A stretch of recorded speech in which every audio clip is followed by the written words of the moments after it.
আসসালামু আলাইকুম। আমাদের পাবনা প্রকল্পে ২২ নম্বর ব্লকের পূর্ব পাশে যে জমিটা, আমাদের এখানে ৫ বিঘা জমি। মাশাআল্লাহ, ৫ বিঘা জমির মধ্যে ১.৫ বিঘা চাল কুমড়া লাগানো হয়েছে।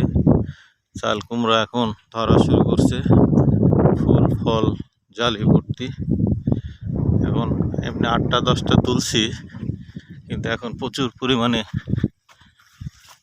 চাল কুমড়া ধরা শুরু করছে।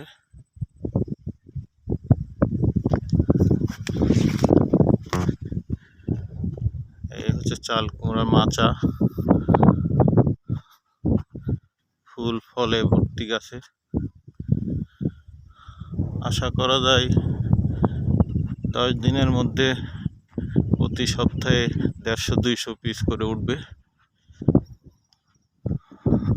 ঠিক পাশের প্লটেই এখানে তিল ক্ষেত, তো ১০-১৫ দিনের মধ্যে 10 দিনের মধ্যে কাটার ব্যবস্থা করা লাগবে। বাদামি কালার হয়ে উঠতেছে। এইটা ১.৫ বিঘা।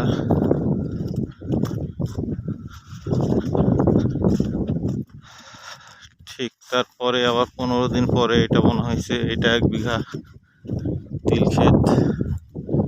এইগুলা ফুল শুরু হয়ে গেছে।